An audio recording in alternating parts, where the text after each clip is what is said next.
Open cost for the first time, you'll see that we've got some sample segments in here which users will customize to make their own. Basically, for each segment you can choose to be is a segment shown as part of the code and separated into its own column, or is it brought into the system but hidden just for information only. You can choose the number of digits for each segment, and then if you'd like delimiters between each segment value.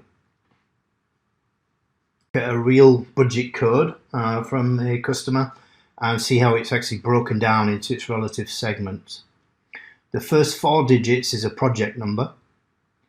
Then they have 3 digits which is a sub-job, phase 1, phase 2. Then they have master format as the work classification. Then they have a sequence number which just allows them to use the same budget code more than once, that's a differentiator. And then they have cost type. It's a sample selection of some of the budget segments that I've seen used, but there are no rules on how many or little segments you have. This one customer uses 10, gives them a lot of flexibility in slicing and dicing. As a minimum, I typically expect to see cost code and cost type. Some segments may just be flat lists. You can see this work classification segment is actually part of a larger hierarchical structure. We'll bring in the whole structure into one segment and use it for grouping. This budget here is showing some sub-items which we support in the system, and these are fine.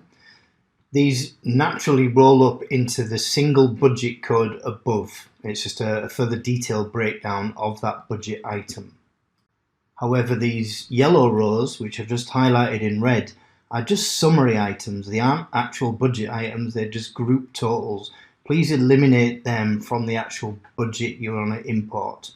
The view on the right shows the same budget with all the superfluous grouping data we don't need taken out, and that's what we need. So the sum of the segments is the length of the overall budget code. Okay, and we can have delimiters that the system sets in between each segment. But in here we've got our segment 1, and then we've got our, which is the cost code, and then segment 2, the cost type. Put them together, that is your overall budget code. So segment 1 is 7 digits, including any special characters within the code and delimiters. And then the second segment is 3 digits, which means the overall budget code is 10 digits.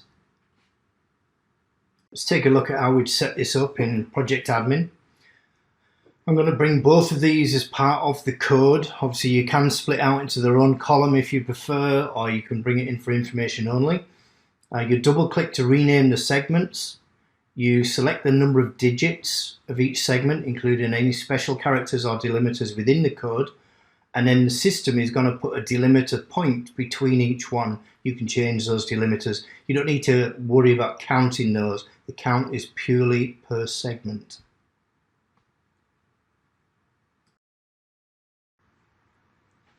If we add a sample in of each of the segments into the system, then we can see a preview of what it's going to look like inside the system. So you see as we add those in the budget code preview box, you can see the result of any settings here with where, the type of delimiter between the segments. So we've now got our final budget ready for import, and we go into edit mode, and then we can drag and drop or browse for the budget file.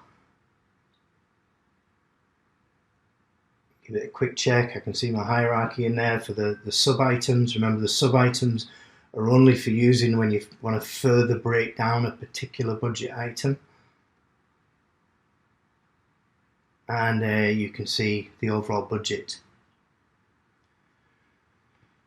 And you can see that we've got it broken down into code and cost type. You can see the description field is empty here. All we see is the code. And if I go to group by and I group by cost type, I can see the groups are working fine, but all I have is the part of the code. I don't have any description. Same for cost code. I can see the cost codes there, but no description. This is what master lists do for us. So if your master list is every possible code you would ever need, you can sort of set this up for one project and reuse and reuse and reuse. And this gives us the ability to flexibly slice and dice and group the information. So if I look at my two master lists of the segments, which have got a hierarchy in one's just a flat list, we pull them into the system, and effectively what we're doing every time we read that code in the system, we'll do a lookup and find its relative description. And then we can use that to do our grouping. So let's add cost code in here. Which again could be master format, uni format, some work classification, hierarchical structure, no limit on levels of hierarchy. So we've now got two master lists. Some lists don't require master lists, only if you want to use it for grouping and sorting. But when I go back into the budget view now and look at our grouping and I select cost type, you see each group now has a heading. That is being read from the master list. So this is why you don't need to build grouping into your actual budget import. We let the budget segment masters do this for us, which allows us to do it a lot more flexibly than if you build in grouping in the first place. So let's say that I want to view it by cost code. And you can choose just the top level of hierarchy only, if you prefer. Or let's go back to cost type and then maybe add a secondary group. So I've got firstly by cost type and then by cost code. So the options are endless. You can slice and dice in different ways.